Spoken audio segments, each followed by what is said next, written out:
right. Hey, this is Sid the Kid, and I'm actually not sure if I am going to post this. But I just saw a story. I guess there's this model. I don't know her.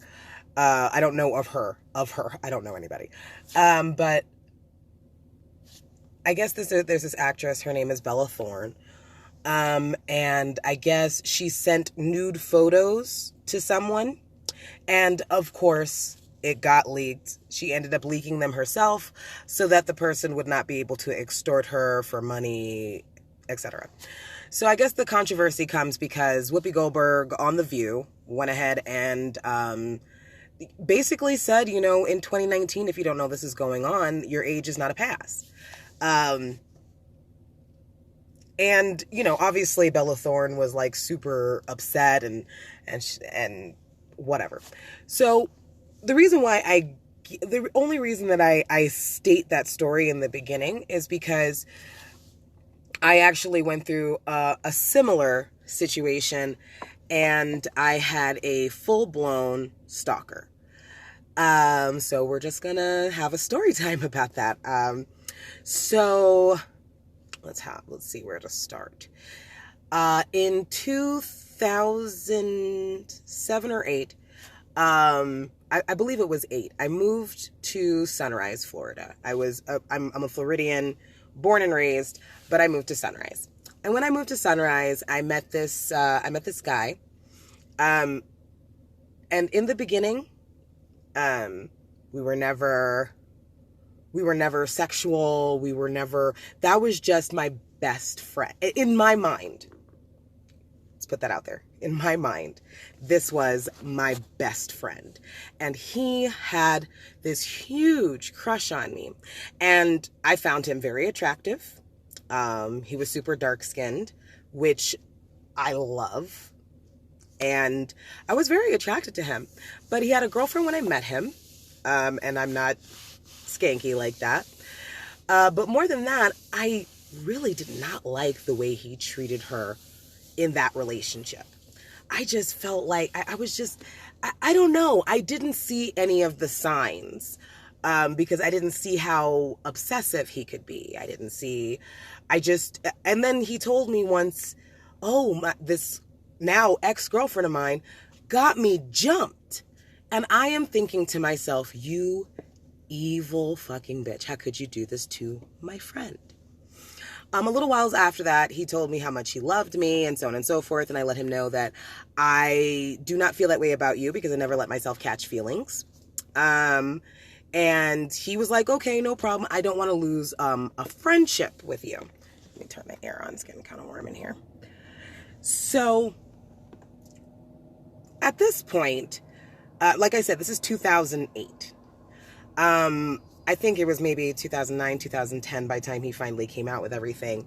And let me tell you something. This was the most tumultuous friendship that I've ever gone through. And I don't know how I could have been so dumb to think that he had let these feelings go or anything of that nature, really.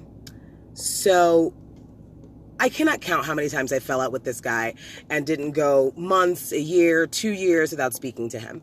And that was 2008. And I would say when things finally got interesting between us was 2017. So obviously friends for a lot of years, and it's very hard for me to give up people. I have a fucking problem, and it's the truth. But anyway, in 2016, I had just broken up with someone who I was really, really in love with. So I was very much, kind of hurt and in pain. And he said, listen, I've been waiting for years to try this. I've been waiting for years to be able to have you as my woman. And let me tell you something. I was living on a farm at the time. I know it's going to sound strange, but I was. I was living on a farm when he and I reconnected. Because he and I didn't speak during the relationship that I had. So when he said, oh, I want to try this, so on and so forth, my dumbass was like, you know what? I've always been attracted to you. I've always thought, but I've never just given it any thought romantically because I didn't want to ruin the friendship. I didn't want to, because that's something you can't go back, which is something that I learned you can't go back from. Because I remember, I think it was like 2009, we got drunk and we just kissed. And like right after we kissed, I was like, oh, rewind. Let's pretend this didn't happen. Obviously, I'm an idiot and that's not how it works. So anyway, in 2016, when we did reconnect, in the beginning of this relationship that I had with him, it was so nice. It felt so comfortable, you know, but he's a very controlling person. And it just seemed like just so many things would come up and we would just seem to be fighting all the time. And I'm like, this is too soon for us to be fighting like this. But, you know, I'm still trying to see if this can work, so on and so forth. And if I remember correctly, there was a person who I had slept with previously before both of these relationships. And we're going to call him Ro. And Ro's a mechanic. And I used to do a lot of postings, and I used to do like promotions for people, basically. And I'm really good at it. You know, I was able to spread the word, and, you know, I'm a conversationalist, so it's not far off. Right? And I am broke as shit right now. And in this moment, I am in the process of trying to move to Colorado. I hadn't chosen the apartment yet. This was more, it was more of the birth of an idea. And I was thinking to myself, while I'm working this ridiculously low paying job, I need to be able to make some money. So Ro calls me up, and remember, we haven't done anything in years, but Ro calls me up and said, listen, if you can do some promotions for me, I will pay you. As soon as I get paid, you get paid. I'm like, all right, that sounds good. I can do that, right? And of course, me being, I'm a very upfront person. I don't like lying by omission. I don't like lying at all. It's just not my zhuzh. I don't like it. I don't like the way it feels. So for me, it's easier for me to just tell you and deal with it, you know? So I told him, and at first, he was okay. The second day, he was not okay. It was like, that nigga sat down and thought about it, and he was like, oh no, you're not going to do this to me. So this is when it gets hairy. Obviously, you know, in my mind, this is my boyfriend now. So obviously we're having sex and doing all of those things. I had pictures in my phone. And I believe that when he and I played with the idea of dating a few years prior, I think I'd sent him something in my underwear or things like that. Like, it wasn't too crazy.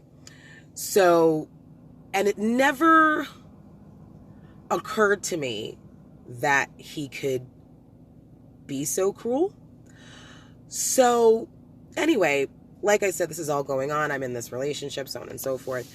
And when the day that comes up that he, you know, he's not okay with the situation anymore, I am at work. I'm working at a veterinary hospital. And one of my very best friends that I made there, I'm working with her. Hey girl, you know what I'm talking about. And she's looking at my phone and she's like, you have 300 text messages.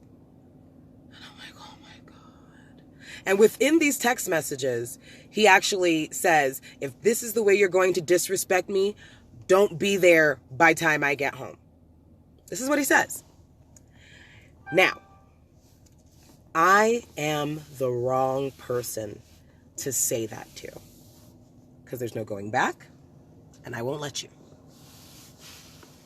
So as soon as he said that, I went to my supervisor, and I said, I gotta go home. I have to go home and go get my stuff. And she's like, go do it. Go do what you have to do. So I leave. I pack up all my shit, right? And my most recent ex, very good man. We're just like oil and water. I went in and I messaged him and I was like, I'm in a real bind right now. I'm no longer on the farm. That's a whole nother story. That's a whole nother story time. I'm